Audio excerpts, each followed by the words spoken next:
সময় আমাদের কম, কথা অনেক বেশি, আবার কথা খুব লম্বা চূড়া করাও ঠিক নয়। বিষ্ণু ঈসা ইসলাম বলেছেন, খুতবুকুম তভিলা ও সলাওয়াতুকুম কসীরা। কিয়ামতের আগে তোমাদের খুতবা বক্তব্যগুলো লম্বা হয়ে যাবে আর সালাতগুলো ছোট হয়ে যাবে। One of the minor sign before the day of judgment, your Islamic lectures will be very longer, and your offering salah 5 times a day will be very shorter. কিয়ামতের আগে বক্তব্য হবে লম্বা চূড়া, কিন্তু নামাজ হবে খাটো খাটো। কথা কন, আছে না নাই? এখন বক্তব্য শুরু হইলে লোকজন উঠতে চায় না, কয় হুজুর আরো করেন। ওয়াজ অনেক টেস্ট লাগে, নামাজ টেস্ট লাগে না। আছে না নাই? উল্টা হয়ে গেল। বক্তব্য হবে ছোটখাটো, অল্প সময়ের নাসিহাত, এটা ভালো। আর সালাতে যখন দাঁড়াবেন লম্বা সালাত পড়বেন। বিষ্ণু ঈসা ইসলাম যখন সালাতে দাঁড়াতেন, তিনি হাত বেঁধে নামাজ পড়তে পড়তে তাহাজ্জুদের সালাতে হাত ব্যথা হয়ে যেত, তখন বিষ্ণুনবী হাত ছেড়ে দিতেন। সুবহানাল্লাহ পড়ে। আবার যখন এনার্জি ফিরে পেতেন, শক্তি ফিরে পেতেন, আবার হাত বাঁধতেন, আবার খারাপ লাগলে ছেড়ে দিতেন। তার মানে হাত ছেড়ে দিল নামাজ হয়, ঠিক কিনা? কিন্তু উপরে বাঁধবে না নিচে বাঁধবে, এ নিয়ে কিলাকিলি আছে না নাই? টেকনাফে মনে হয় কিলাকিলি ঢুকে নাই? হ্যাঁ, কেউ কয় আছে, কেউ কয় নাই। তো এগুলো কম, আলহামদুলিল্লাহ কম। এগুলো নিয়ে ফিতনা তৈরি করা যাবে না। আমাদের সালাদগুলো যেন লম্বা হয়, সালাদ যেন ধীরে সুস্থে হয়। আমরা অনেকে নামাজও পড়ি, আবার ক্রিকেট খেলার দিকে মন যায়। আছে না নাই? মাশরাফি বিন মুর্তজা, এখন উনি তো আবার এমপি না? তো এমপি কি আউট হইলো না ছক্কা মারলো? টেনশন আছে না নাই? নামাজও পড়ে, টেনশনও করে, নামাজেও দাঁড়ায়, আবার সিরিয়াল শুরু হয়েছে কিনা ওই চিন্তাও করে। আর সাহাবারা যখন মরুভূমিতে নামাজে দাঁড়াতেন, মরুভূমির পাখিগুলো এসে সাহাবাদের মাথায় বসে যেত, কারণ পাখিগুলো মনে করতো এগুলো মনে হয় খেজুর গাছ। সুবহানাল্লাহ পড়বেন না? আবার বিষ্ণু বলতেন, সল্লু সলাতান মুআদ্দিয়া, মুসল্লা যখন দাঁড়াবা তুমি কল্পনা করো হতে পারে এটাই আমার জীবনের শেষ নামাজ। পারফর্ম দ্য সালা as if this is your last and final prayer. প্রত্যেক নামাজের জন্য মুসল্লা যখন দাঁড়াবেন একটু ভাববেন আর মনে করবেন হতে পারে এটা আমার জীবনের শেষ চান্স।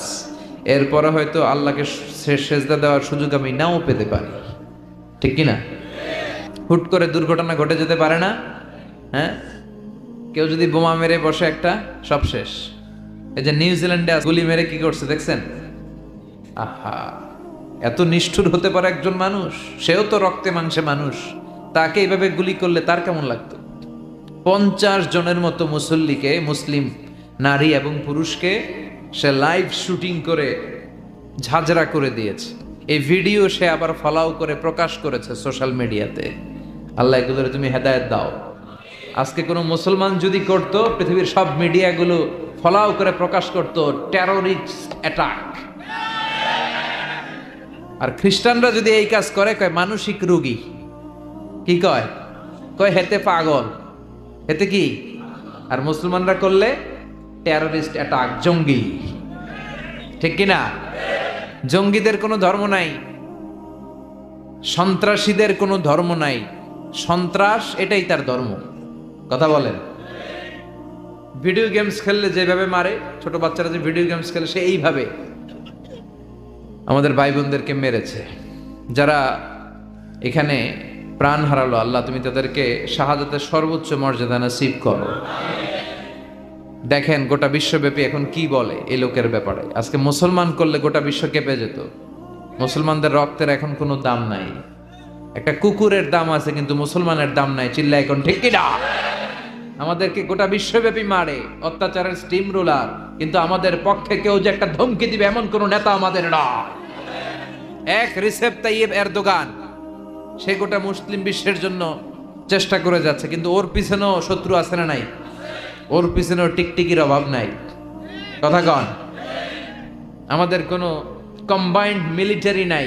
50টারও বেশি মুসলিম দেশ, আমাদের একটা যৌথ সেনাবাহিনীর দরকার ছিল কি ছিল না? আমাদের যদি যৌথ একটা মিলিটারি থাকতো, পৃথিবীর কোথাও মুসলমানরা আক্রান্ত হলে, কেউ এসে আক্রমণ করলে আমাদের মিলিটারি সেখানে যে প্রতিরোধ করে তুলতো, চিল্লা এখন ঠিক কিনা? লিডারশিপ নাই, সেন্ট্রাল লিডারশিপ নাই, আমাদের কেন্দ্রীয় কোনো মিলিটারি নাই, গোটা বিশ্বব্যাপী আমরা মার খাই। উই আর ওয়েটিং ফর আল ইমাম আল মাহাদি। ইমাম মাহাদি আসার আগ পর্যন্ত কেউ আমাদেরকে একত্রিত করতে পারবে। সম্মানিত ভাইয়েরা, বলছিলাম কোরআন এমন একটা কিতাব যে কিতাব অন্ধকার থেকে মানুষকে আলোর দিকে নেয়, ঠিক কিনা? আলোর দিকে নেয়। আর বক্তব্য হওয়া উচিত খাটো, সালাত হওয়া উচিত লম্বা। সাহাবারা যখন সালাত পড়তেন, পাখি এসে মাথায় বসতো, আর পাখি কি মনে করত? এটা খেজুর গাছ। সাইয়েদনা আলী রাদিয়াল্লাহু তাআলা আনহুর পায়ের ভেতরে তীর ঢুকেছে, যুদ্ধে জখম হয়েছে, উনি তীর বের করতে পারে না। তীর ধরে টান দিলে উনি চিৎকার মারে। বিশ্বনবী বললেন, আকিমিস সালাহ আরিহনা বিসসালাহ ইয়া বেলাল, বেলাল ইকামত দাও। আরেক সাহাবীকে বললেন, তুমি লুকিয়ে আমরা যখন নামাজ পড়ব, তুমি আমার মেয়ের জামাই আলীর পা থেকে টেনে তীর বের করবে। বিষ্ণু যা বললেন সে তাই করলো। নামাজ চলা অবস্থায় সাইয়েদনা আলীর পায়ের কাছে যে টেনে তীর বের করেছে, ফিনকি দিয়ে রক্ত বেরিয়েছে, কিন্তু সাইয়েদনা আলী টের পায় না। উনিও নামাজ পড়ে, আমরাও নামাজ পড়ি, আমাদের নামাজের মধ্যে কোনো খুশু নাই, খুদু নাই। আল্লাহ বলেন, ক্বাদ আফলাহাল মুমিনুন আল্লাযীনা হুম ফি সালাতিহিম খাশিউন। Successful indeed are the believers who offer their 5 times salah with full of solemnity and submission. সফল তারা, ঈমান এনেছে যারা। তবে ওই মুমিন যারা নামাজে যখন দাঁড়ায় তাদের অন্তরে ভয় থাকে কার? কিন্তু আমাদের নামাজে তাড়াহুড়ো আছে না নাই? অনেকে দেখবেন যে রুকু থেকে সোজা হয়ে দাঁড়ানো এটা ওয়াজিব, অনেকে রুকু থেকে কোন রকম মাথা তুলে সেজদায় দৌড় মারে। দুই সেজদার মাঝখানে ধীরস্থির ভাবে বসা ওয়াজিব, অনেকে একটা সেজদা দিয়ে কোন রকম মাথা তুলে আরেক সেজদায় দৌড় মারে। আছে না নাই? টেকনাফে বোধহয় এগুলো নাই, আছে?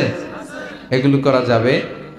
ধীরস্থির ভাবে বিশ্বনবী সালাত পড়তে বলেছেন। এমনকি একামত দিয়েছে, জামাত শুরু হয়েছে, ওই জামাত ধরার জন্য দৌড়িয়ে যে নামাজ পড়া যাবে। নো রাশিং ইন সালাহ, নো হ্যাস্টিনেস ইন সালাহ। সালাতে তাড়াহুড়ো নাই, সালাতে আছে ধীরস্থিরতা, রিল্যাক্স। সালাত মানে কি? রিল্যাক্স করবেন আপনি, আরামসে দাঁড়াবেন, আরামসে রুকু করবেন। বিষ্ণু বলেছেন, ইদা উকিমাতিস সালাহ, যখন নামাজের একামত হয়ে যায়, ফালা তাআতুহা তাসআউন, তোমরা দৌড়ে দৌড়ে সালাতে যেও না। ওয়া আতুহা তামশুন, হেঁটে হেঁটে যাবা। একামত হয়েছে, দৌড় দিবা না, হেঁটে হেঁটে। ফামা আদরাকতুম ফাসাল্লু, যতটুকু যে পাবে ততটুকু পড়বে। ওমা ফাতাকুম ফাআতিমু, যেটা ছুটে যাবে পরে নিজে নিজে পড়বে। কবুল করে নেবে কে? আমাদের অনেকে আছে, নামাজ শুরু হয়েছে, উনি অজু করতেছে, উনি টের পাচ্ছে কিছুক্ষণ পরে ইমাম সাহেব আল্লাহু আকবার বলে রুকুতে যাবে, আর রুকু ধরার জন্য অনেকে দেয় দৌড়। আছে না নাই? টাইলসের মসজিদে অনেকে দেয় দৌড়। এক লোক দৌড় দিছে, উল্টায় পড়ছে, লুঙ্গি একদিকে, মুসল্লি আরেকদিকে। টাইলসের মসজিদে অজু করে দৌড় দিবেন না, খবরদার। অজু করে পিচ্ছিল পা থাকে, আস্তে আস্তে যাবেন, না হলে দুর্ঘটনা ঘটে যাবে। দেখেন, বিশ্বনবীর সুন্নাহ আছে যেখানে বরকত আছে, সুন্নাহ নাই যেখানে বিপদ আছে। এজন্য সালাতগুলো যেন ধীর স্থির ভাবে হয়। আবার সালাতের পরে তাসবিহ পড়ে না লোকজন, নামাজের পরে কি পড়া সুন্নাত? তাসবিহ। কিন্তু আমরা নামাজের পরে মুনাজাত দেওয়া সুন্নাত বানাই ফেলছি। আছে না নাই? আসসালামু আলাইকুম ওয়া রাহমাতুল্লাহ, আসসালামু আলাইকুম, আল্লাহুম্মা আমিন ইয়া আরহামার রাহিমিন। আছে না? তুমি কি বললো? আমিন ইয়া আরহামার রাহিমিন, এটা কি দোয়া? দোয়া করা সুন্নাহ, হাত তুলেও করতে পারেন, হাত তোলা ছাড়াও করতে পারেন, এটা জায়েজ আছে। কিন্তু সালাম ফিরানোর পরে বিশ্বনবী দোয়া করতেন না তাসবিহ পড়তেন? তাসবিহ পড়ে না, এই তাসবিহগুলো পড়ে না, সুন্নাত পড়ে দৌড়। বিশ্বনবী লম্বা সময় বসে বসে তাসবিহ পড়তেন। 33 বার সুবহানাল্লাহ, 33 বার আলহামদুলিল্লাহ, 33 বার আল্লাহু আকবার, 34 বার আল্লাহু আকবার, পড়ে না। আবার বিশ্বনবী ফরজ সালাতের পরে আয়াতুল কুরসি পড়তেন। বিশ্বনবী বলতেন, মান ক্বারাআ আয়াতুল কুরসি দুবুরা কুল্লি সালাতিন মাকতুবা লাম ইয়ামনাহু মিন দুখুলিল জান্নাতি ইল্লাল মাউত। প্রত্যেক ফরজ সালাতের পরে যে আয়াতুল কুরসি পড়বে তার জান্নাতে যেতে কোনো কিছুই বাধা দিতে পারবে না, একটা জিনিস ছাড়া, সেটা হলো মরণ। লোকটা মরে না, তাই জান্নাতে যায় না, মরলেই জান্নাতি। এত দামি ইবাদত তাসবিহ ছাড়া যাবে? কথা বলে? এজন্য ফরজ সালাতের পরে আমরা আয়াতুল কুরসি পড়বো। কি পড়বো? রাজি আছেন সবাই? এজন্য সালাতের জন্য আমরা মনোযোগী হই, আমরা যেন ধীরস্থির ভাবে সালাত করতে পারি। কারণ আউয়ালু মা ইউহাসাবু বিহিল আবদু ইয়াউমাল কিয়ামাতি আস-সালাহ, কিয়ামতের দিন সর্বপ্রথম আমাদের যে হিসাবটা আল্লাহ নেবেন সেটা হচ্ছে সালাতের হিসাব। আওয়াজ করে বলেন তো কিসের হিসাব? সালাত কায়েম করো, সালাত কায়েম করো, হবে সম্মানী তুমি, হবে জান্নাতি তুমি, হবে সম্মানী তুমি, হবে জান্নাতি তুমি।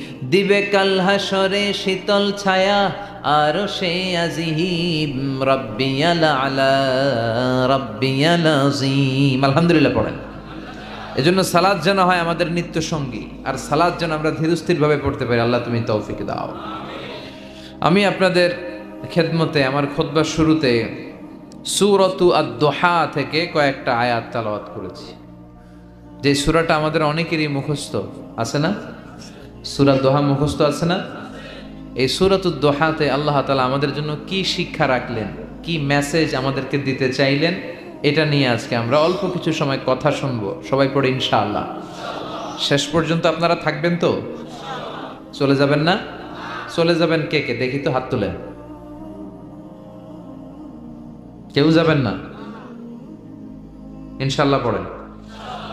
তাহলে কথা দিলেন কিন্তু শেষ পর্যন্ত থাকবেন। থাকবেন? আচ্ছা, আমরা একসাথে বিদায় নিব। আর আজকে আমার এই বছরের শেষ মাহফিল। এই যে গত কয়েক মাস ধরে যে প্রোগ্রাম করতেছি, তাফসির প্রোগ্রাম, আপনাদের টেকনাফির প্রোগ্রামের মধ্যে দিয়ে আমার প্রোগ্রাম শেষ। তো এই জন্য আসুন আমরা সূরাতু আদ-দুহা, এই সূরার ভেতরে আল্লাহ তাআলা আমাদেরকে কি মেসেজ দিতে চাইলেন, তথ্য উপাত্ত দিতে চাইলেন, শিক্ষা আমাদের জন্য রাখলেন, আমরা দেখার চেষ্টা করি। সূরাতু আদ-দুহা এটা কোরআনের একটা মোটিভেশনাল সূরা, অনুপ্রেরণাদায়ক সূরা। আমরা অনেকে হতাশায় ভুগে থাকি, এজন্য আল্লাহ হতাশ মানুষদের জন্য এই সূরাটা নাজিল করলেন। সুবহানাল্লাহ পড়েন। এই পুরো সূরা জুড়ে আল্লাহ তাআলা বিশ্বনবীর ব্যাপারে অনেক কথা বলেছেন, বিশ্বনবীকে সান্ত্বনা দিয়েছেন। শুরুতেই আমরা জেনে নেই এই সূরার সেন্ট্রাল থিম বা কেন্দ্রীয় আলোচ্য বিষয় কি। এই সূরার কেন্দ্রীয় আলোচ্য বিষয় হচ্ছে হতাশ হওয়া যাবে না।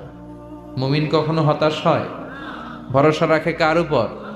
লা তাইআসু মির রাউহিল্লাহ, ইন্নাহু লা ইয়াইআসু মির রাউহিল্লাহি ইল্লাল কওমুল কাফিরুন। তোমরা নিরাশ হয়ে যেও না, হতাশ হবে না। কাফেররা, মুশরিকরা, নাস্তিকরা ছাড়া কেউ হতাশ হয় না। মুমিনরা কখনো নিরাশ হয় না, কারণ মুমিনের ভরসার আর আশার একটা জায়গা আছে না নাই? মুমিনের আশার জায়গাটার নাম কি? চিল্লায় বলেন। আমরা বিপদে পড়লে বিপদ থেকে মুক্ত করে কে? অসুস্থ হলে সুস্থ করে কে? কেউ যেটা পারে না পারে কে? কেউ যেটা দেখে না দেখে কে? কেউ যেটা দেয় না দেয় কে? সে আল্লাহ বললেন এই সূরার ভেতরে আমি তোমাদের জন্য অনুপ্রেরণা রেখেছি। এই সূরার কেন্দ্রীয় কথা হচ্ছে হতাশ হবে না, নিরাশ হবে না, হাল ছেড়ে দিও না, ভরসা রাখো। কার উপর? চিল্লায় বলেন কার উপর? মুমিন কখনো হতাশ হয়? Every time you feel like you cannot go on, you feel so lost that you are so alone, don't despair and never lose hope, 'cause Allah is always by your side, inshallah, inshallah, inshallah, you will find your way, inshallah, inshallah, inshallah, you will find your way. Every time you feel like you cannot go on, you feel so lost that you are so alone, don't despair and never lose hope, 'cause Allah is always by your side, inshallah, inshallah. পড়েন inshallah, you will find your way, inshallah, inshallah, ইনশাআল্লাহ you will find your way. আলহামদুলিল্লাহ পড়েন। Never lose hope, আশা ছেড়ে দিও না, ভরসা রাখো একজনের উপর। তিনি কে? You will find your way. তুমি তোমার রাস্তা খুঁজে পাবে, আর তোমাকে রাস্তা দেখাবে কে? এই সূরাটা যারা হতাশ তাদের জন্য আশার আলো হয়ে, আশার মশাল হয়ে জ্বলতে থাকবে কিয়ামত পর্যন্ত, ঠিক কিনা? আমরা কখনো হতাশ হই না, আমরা কখনো নিরাশ হই না, আমরা কখনোই হাল ছেড়ে দেই না, আমরা ভরসা রাখি একজনের উপর। তিনি কে? এই সূরার ভেতরে আল্লাহ আমাদেরকে অনুপ্রেরণা জাগালেন, মোটিভেশন দিলেন। এটা মোটিভেশনাল সূরা। দেখবেন এই সূরাটা পড়লে আপনি আরো উজ্জীবিত হবেন। আপনার মনে হবে যে আমার কেউ না থাক, আমার আছে কে? উনি থাকলেই চলবে, ঠিক কিনা?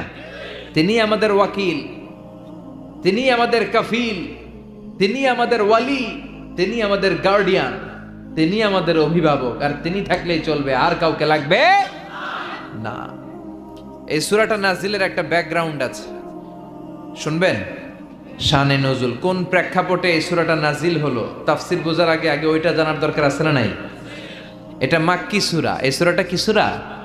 মাক্কি সূরা। মক্কায় যখন বিশ্বনবীর কাছে কোরআনের আয়াত নাজিল হতে লাগলো, বিশ্বনবী এই আয়াতগুলো মানুষের কাছে পৌঁছে দিতে লাগলেন, শেয়ার করতে লাগলেন। যাই নাজিল হয় বিশ্বনবী শেয়ার করে। সকালে নাজিল হলে শেয়ার করে, দুপুরে নাজিল হলে শেয়ার করে, রাতে নাজিল হলে শেয়ার করে। কিন্তু হঠাৎ করে কোরআন নাজিল হওয়া বন্ধ হয়ে গেল।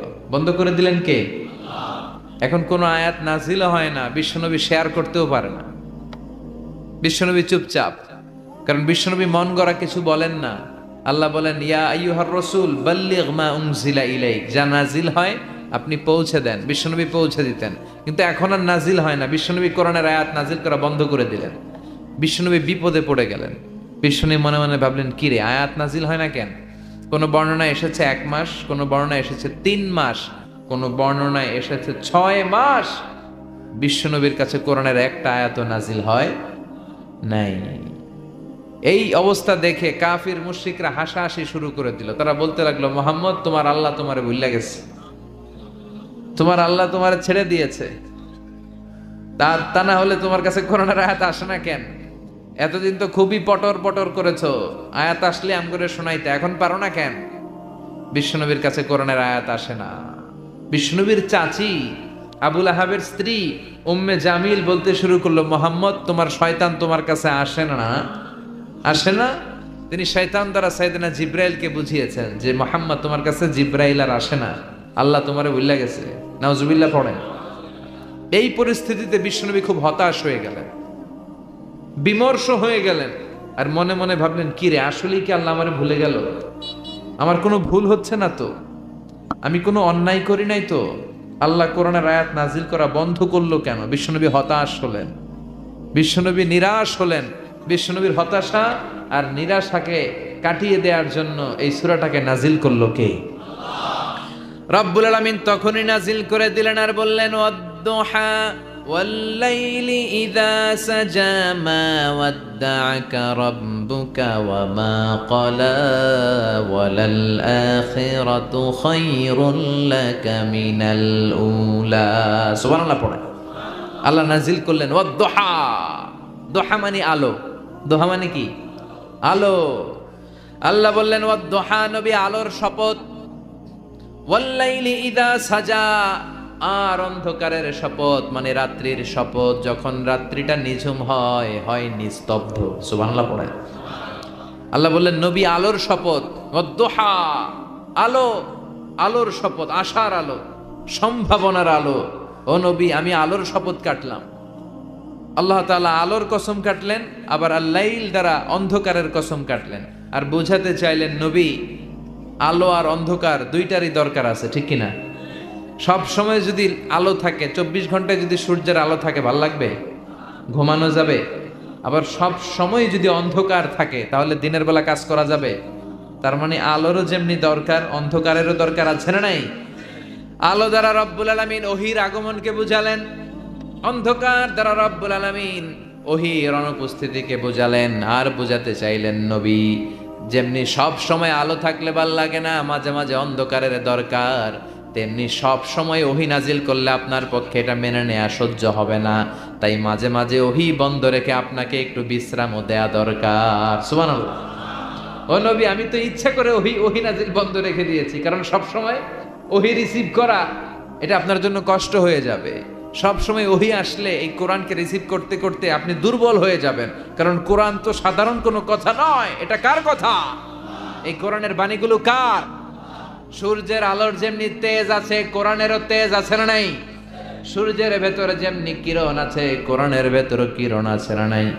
আল্লাহ বললেন, লাউ আনজালনা হাযাল কুরআন আলা জাবালিন লারাআইতাহু খাশিআন মুতাসাদ্দিআন মিন খাশিয়াতিল্লাহ। ও নবী, কোরআনকে মানুষের উপর নাজিল না করে বিশাল বিশাল বড় বড় পাহাড়ের উপর যদি আমি নাজিল করতাম, আপনি দেখতেন কোরআনের ভায়ার ভরে পাহাড়, বড় বড় পাহাড়গুলো ভেঙে ভেঙে চূর্ণ বিচূর্ণ হয়ে খান খান হয়ে গিয়েছে গো নবী। সুবহানাল্লাহ পড়ে। এটা সাধারণ কিতাব নয়, এটা পাওয়ারফুল কিতাব। এই আয়াতের ওহির একটা পাওয়ার আছে। কোরআন রিসিভ করতে বিশ্বনবীর যে কত কষ্ট হয়েছে, বুখারীর বর্ণনা। মা আয়েশা বলেন, প্রচন্ড শীতের রাতে, কিসের রাতে? শীতের রাতে যখন বিশ্বনবীর কাছে কোরআনের আয়াত নাজিল হতো, মা আয়েশা বলেন আমরা কম্বল গায়ে দিয়ে রাখতাম শীতে, আর বিশ্বনবী ওই শীতের রাতে কোরআনের আয়াত নাজিল হওয়ার কারণে ঘামতে ঘামতে ঘর্মাক্ত হয়ে একাকার হয়ে যেতেন। বিশ্বনবী দাড়ি আর থুতনি বেয়ে লাইয়া তাফাসসাদু জাবিনুহু আরাকান, থুতনি বেয়ে দাড়ি বেয়ে ঝরঝর করে ঘাম ঝরতো। কোন ওটের পিঠের উপর বসে থাকা অবস্থায় যখন কোরআনের আয়াত নাজিল হতো, ওটের বুকটা জমিনের মধ্যে লেগে যেত। ঘোড়ায় চড়া অবস্থায় যখন বিশ্বনবীর উপর কোরআনের আয়াত নাজিল হতো, ঘোড়ার পা গুলো জমিনের ভিতরে দেবে যেত।